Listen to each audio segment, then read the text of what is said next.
Hey friends, it is Michelle with Garden Jargon and welcome to my basement. Welcome to the grow room. I am shooting a video today to show you and share with you the different ways you can start tomatoes from seed inside before your last frost date. Tomatoes are usually a plant that you can't just put a seed in the ground and then they grow, or they do and it just takes forever. So a lot of people start their tomato plants indoors 6 to 8 weeks before their last frost date. I am in Chicagoland. I am in Grow Zone 5B. My last frost date is somewhere between like April 30th and May 15th, Mother's Day-ish. It's all over the board these days. So right around May 1st is when I really pay attention to the 10-day forecast and decide I'm going to put stuff in the ground. If I am going to put stuff in the ground, then I'm going to make sure that I have something on hand in case it does dip down into the freezing temps overnight so that I can cover it. But today I wanted to share with you all of the clever ways that are out there that you can use to start your seeds indoors with tomatoes.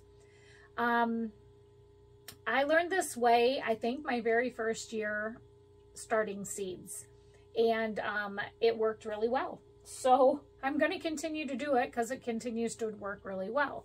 So I have a lot of grow space in my basement. I have 6, 12, 18, 21, 12, 6, 7, 8, 9, 31, 32, like 35 shelves that are at least 4 feet or 6 feet wide with grow lights on it here in my basement.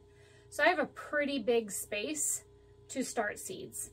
I could put individually, I could put a seed of 1 tomato in each one of these and grow tomato, but that's a lot to manage until they get big enough. And I don't want to babysit 100 billion of these trays in the very beginning. So what I'm going to do is I'm going to start my seeds in a multi-cluster like format, as I call it, where you can plant something as simple as this little acrylic tray, pop some holes in it, put some soil in there, some growing medium, and sprinkle your seeds on the top of this. Put some soil over the top and keep them wet. I would put them in a tray,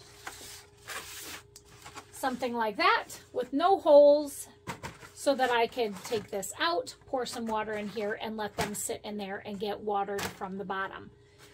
I have 6 different containers in here, so I can do 6 different varieties in each one of these. These are pretty big, so those would hold a lot of tomato seeds in one.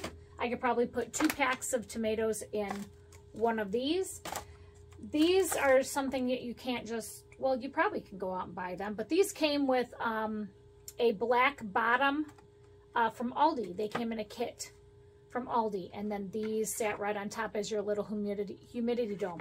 Don't ask me where the bottoms went. No idea. So I still have the tops that are acrylic, so I can pop holes in the bottom of these and put them right here in this 10-20 tray, and I can start 6 different varieties right there in that thing. I can put growing medium right here inside this cup with a hole in the bottom and sprinkle 10, 15 seeds right on the top here. Spread them out, keep them wet. This is a pot from Home Depot or one of the big box stores where I bought some flowers from.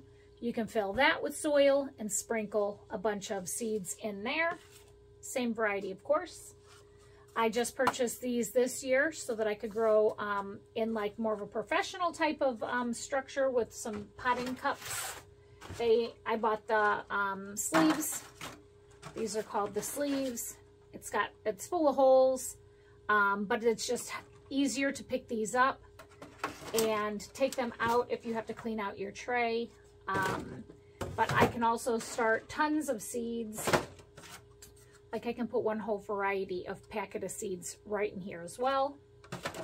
And then I did this my first season. I think I actually have a video on my YouTube channel of me growing tomatoes and everything. I even grew them in like these things. These are like, I don't know, it's like a storage shelf where you put these in the storage shelf.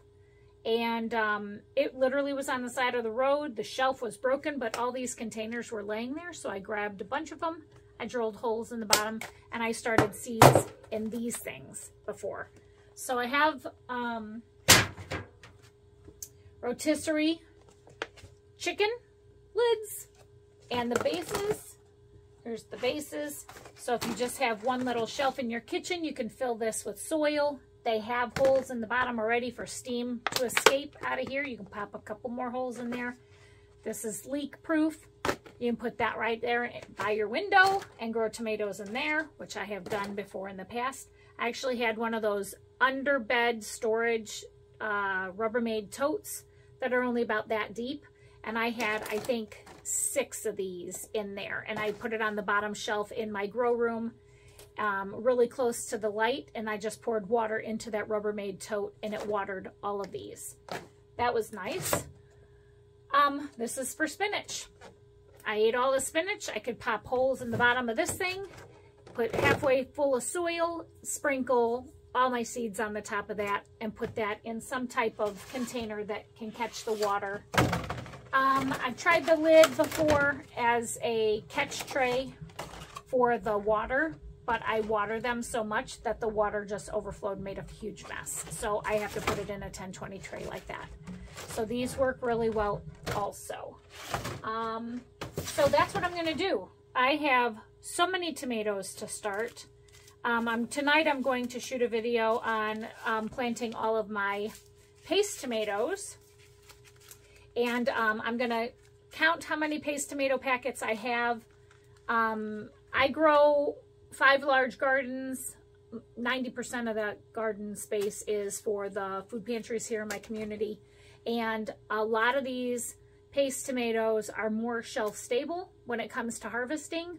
I do love to grow the varieties you're never going to find in the store, all the heirlooms and the yellows and oranges and greens and stripies and all of those kind of tomatoes as well.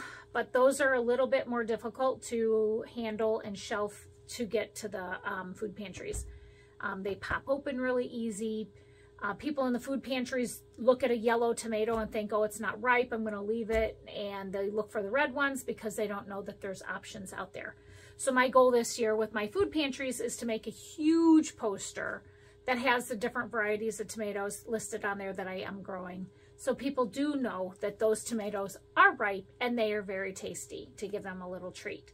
But for a majority of the tomatoes that we're going to grow, it's going to be paste tomatoes because we can stack them in a basket. They don't pop open, they don't split.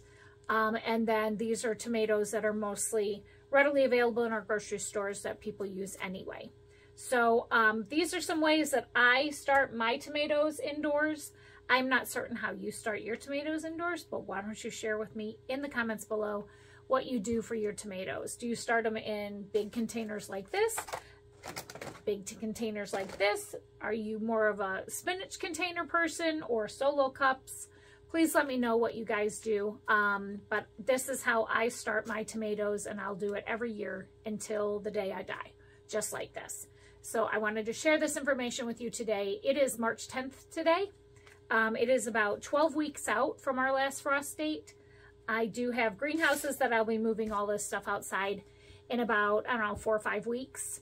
So I won't run out of space in my basement for sure. So I just wanted to share with you this information, and I hope to hear you guys in the comments tell me what you use, because maybe it's something that I can use next year. I'm not the creator of all this. I've learned all this from YouTube and doing research online myself. So I wanted to share with you the knowledge that I found, and I want to learn from you. So thank you so much for watching, and I hope to see you guys in the next video. Take care.